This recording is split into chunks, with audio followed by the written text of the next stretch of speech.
This is the Kitifish cat toy here. It's a really cool item. This is the packaging that it comes with right here. It's rechargeable by USB. It comes with the cord right here. You just need a charging block.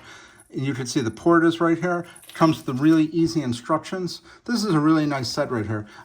Basically, it's really easy to turn on right here. You're going to push the silver part in for 3 seconds. It's going to turn it on. And then to turn it back off, you do the same thing. I'll turn it on for a second. You just see how it goes. It goes really fast. So it might go off the screen right here. So you can see this is on right here. We'll try and catch it when it goes.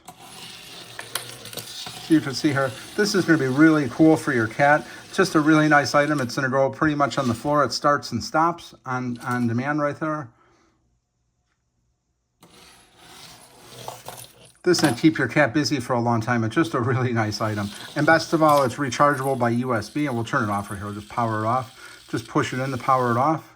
So that turns it off right there. It's got these feathers on here. It makes some noise, just keep the cat engaged, but really easy instructions, tells you how to use it, how to charge it. It has some FAQs on here about user experience, just really cool item. So this is the Kitifish cat toy, rechargeable. It's a really cool item. Highly recommend checking it out. I think your cat's gonna really like it.